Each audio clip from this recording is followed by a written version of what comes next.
I stepped into the gas station's garage. It was dark and quiet. The place was a mess. It looked like someone trashed the place or that there'd been some kind of fight.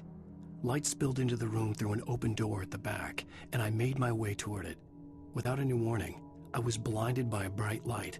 An old portable TV on the shelf had come alive by itself. Impossibly, I could see myself on the screen, talking like a madman.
"The cabin on Cauldron Lake?" she asked.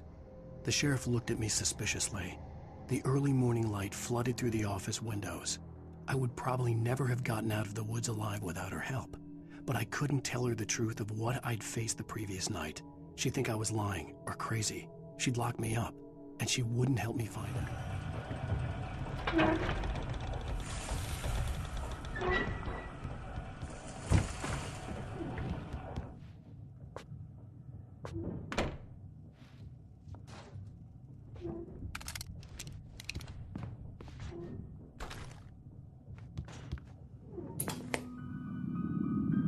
Science.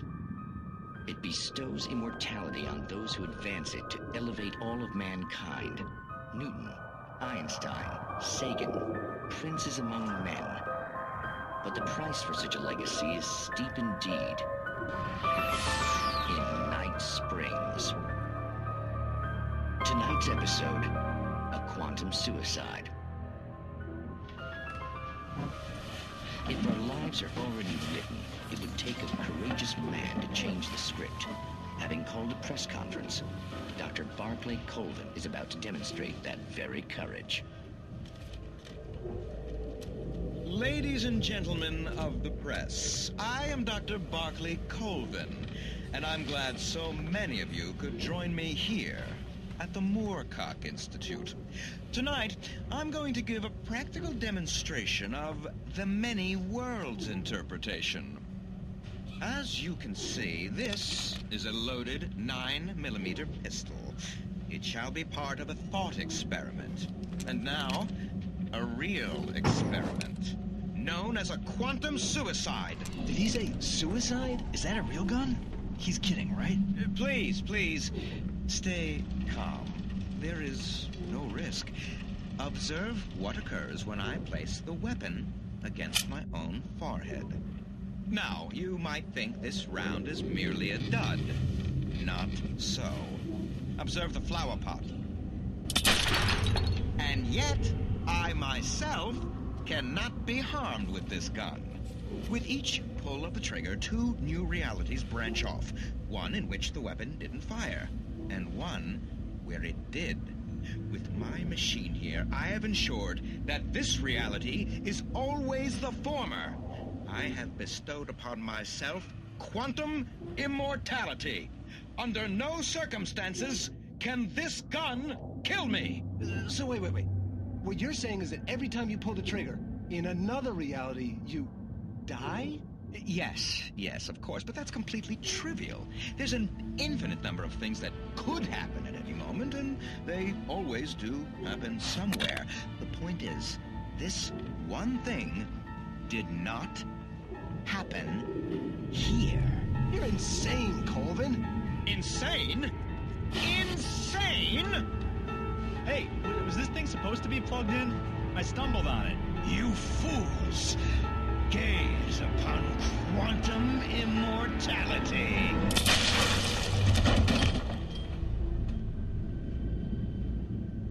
Poor Dr. Colvin, felled by his own hubris or the ignorance of the masses. Perhaps he should have left the crate unopened, the decaying atom unobserved. Curiosity often kills the cat. In Night Springs.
Stucky's body vanished, leaving behind only a lifetime of nightmares to come, assuming I'd reached the lights of the gas station alive.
I recognized the parade float I had seen in Bright Falls when I first arrived with Alice.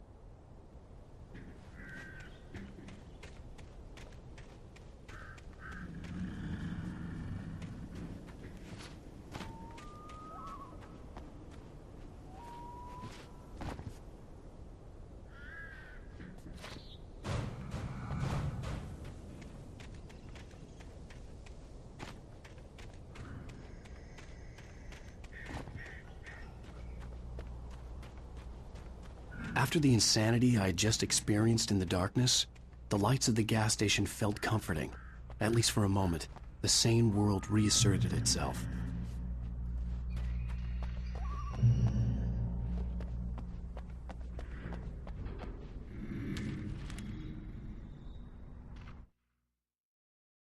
Stucky spat on the garage floor and tried to shake the cobwebs from his head. Ever since the couple never showed to pick up the keys, things had been fuzzy. Something, a feeling, caught his attention. Stucky looked up and stared as his brain tried in vain to process the horror before him. He stumbled back, knocking over a can of oil. A black pool spread across the floor while he struggled for a brief moment, then let go as the unrelenting darkness engulfed him.